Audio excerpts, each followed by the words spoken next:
Morning, welcome to Wednesday in the Word. Wow, it's great to be with you today as we continue our travel through the Old Testament in devotional thought.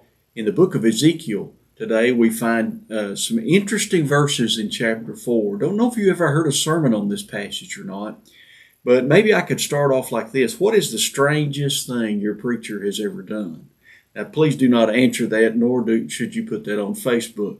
But what I want to show you is something very strange that God did, strange to us that God did with Ezekiel and why he did it.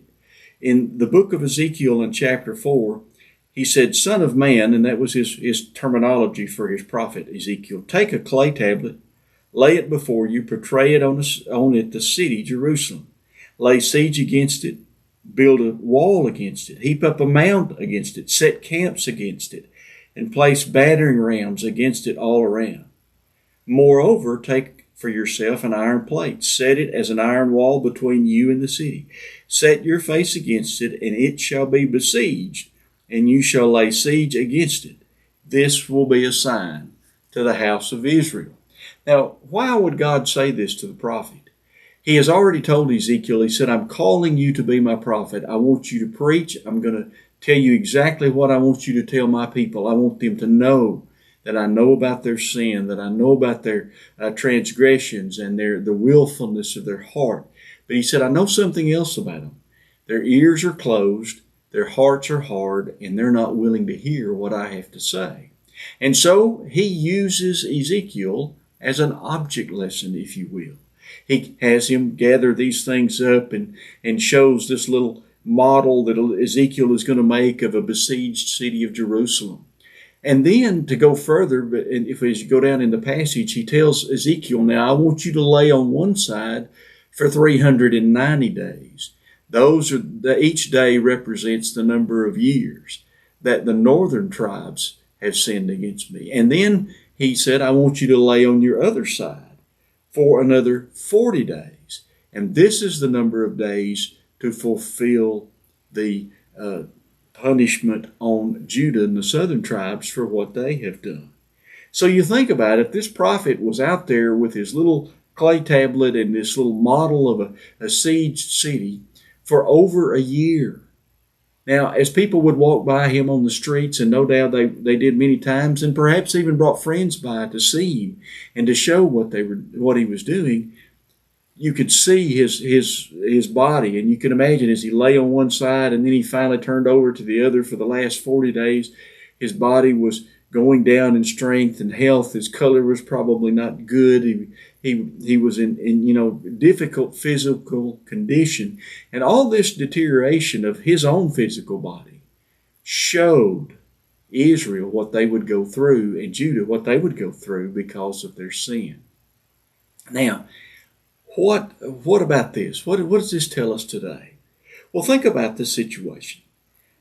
He was a message. He was the message that God was trying to deliver. God had already said, Israel won't hear you, Judah won't hear you. They're not going to listen to what you say. So what did he do? He said, "I'm going to show them through your life what's going to happen to them." And as I thought about that and considered that, I thought, how many times is that true in our lives as God's children? He uses our lives to preach a message and to show a truth to the world that won't come to church. They won't read their Bibles. They won't hear a preacher preach, but they'll watch your life and they'll watch it closely. And so what do they see when they see our lives? Do they see God's people who are remaining faithful to God no matter what happens? Are they seeing people who are faithful to God's word no matter what culture is crying out for them to change into? Are they seeing God's people in humility, not arrogant, not hateful, not bitter?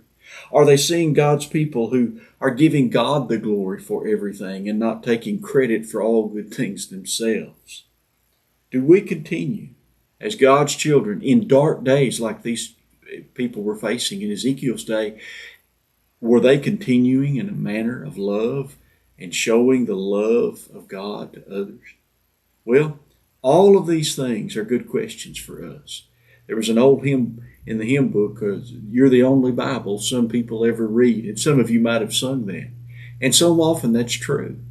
God uses our lives to teach the world when the world will not hear what His message and what His Word says. I want to share with this just in closing.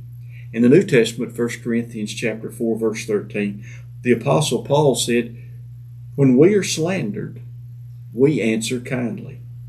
We have become the scum of the earth, the garbage of the world, right up to this moment." Now he was talking about the way people reacted to him as a preacher of the gospel. He was hated by the Jews. He was hated by the Gentiles and the pagans, and he was thought of badly in many quarters of the church itself. But now listen to one more thing he said, just a few verses following this in verse 16. "Therefore, I urge you to imitate me." How about that? Paul said, these things have happened to me.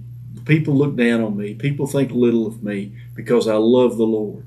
But you know what God is doing? He is preaching a message of humility, suffering, and the gospel through my life. And so I am satisfied with that. Whatever is happening to you today, let the people in the world see God through you. May God bless you.